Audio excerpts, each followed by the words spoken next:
Bathrooms were all flooded and unusable. Even if the wind hadn't been drowning him out, I wouldn't have been able to hear him. There was a group of kids in front of me with Greg Hutchins at the center. Greg wasn't even pretending to pay attention to what the assistant principal was saying. He had his back toward him and was talking loudly, surrounded by a bunch of boys who all wore variations of the same uniform: sports shorts, t-shirts, and baseball hats. I recognized some of them from elementary school. Some of them were new faces. Same look, though, drawn right to Greg like a bunch of mosquitoes to a warm, fleshy cow butt. When we finally got to file into school, the assistant principal pointed right at Greg and pulled him out of the crowd. I couldn't hear what he said, but the finger kept pointing, and the tops of Greg's ears got red. I followed the crush of kids into the lobby, but I kept my eyes down as we passed in front of the glass trophy cases. I knew what I would see there. I had seen it on Step Up Day when our 8th grade tour guide stopped there to show off the school trophies for everything from basketball and football to math team and the state geography bee. On a special shelf were pictures of every student who had ever won the Principal's Award for all-around attitude, effort, and achievement at Feltzer-Harding Middle School. And there, shining out at me in full color, his dirty blonde hair falling partially in his eyes, was the 8th grade version of my brother.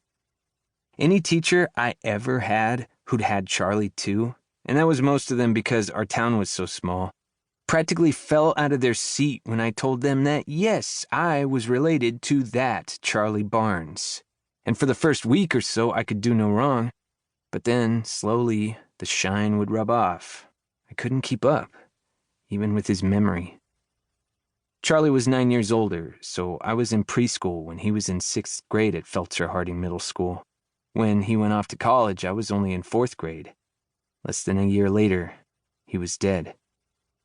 I learned a lot in 5th grade, but none of it was school stuff. I learned that there are worse things than being the younger brother of an all-star kid like Charlie Barnes. I learned what adults mean when they say spotty attendance. And I learned that even when you stick out for something, it's still possible to feel like you are completely invisible. Chapter 2. Sorry, kids, the first day of school is a lot of paperwork, Mrs. Lynch, my new homeroom teacher, said as she passed out about 1,000 different forms. I know some of you are pretty upset about not jumping right into learning, she said and winked at us. Mrs. Lynch had that seasoned teacher look, a bunch of pencils sticking out of her bun and a giant coffee mug steaming on her desk. She helped us sort all the papers into 2 piles, things that had to come back with a signature and things that would go home and stay home. This is the most important one, Mrs. Lynch said, holding up Sadie Gillespie's double-sided parent contact and information sheet. I flipped mine over, relieved to see that Mom's information was still on it. Not that it would do anyone any good. Mom hadn't answered her phone since she left 3 weeks ago. Not even for Dad. I knew because I heard him cursing about it when he thought I was in the shower. I stared down at the even lines of formal print, thinking about how even their detailed contact information didn't have the answers I wanted. Dad worked for a heating and insulation company, and Mom was a waitress at Town Line Diner. Mom had listed Dad's parents as a backup contact, even though I hadn't seen or heard from them, except for a card at Christmas, since Charlie died.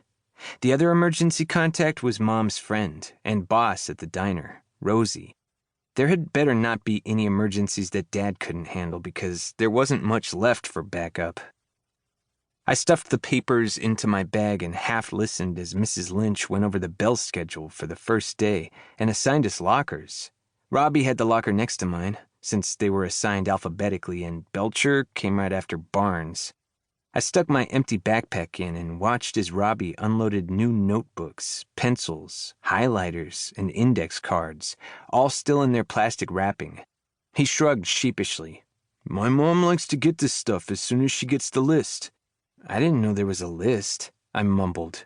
I think they emailed it to us, Robbie said. Right. No home computer at our house. No mom, no phone, no email.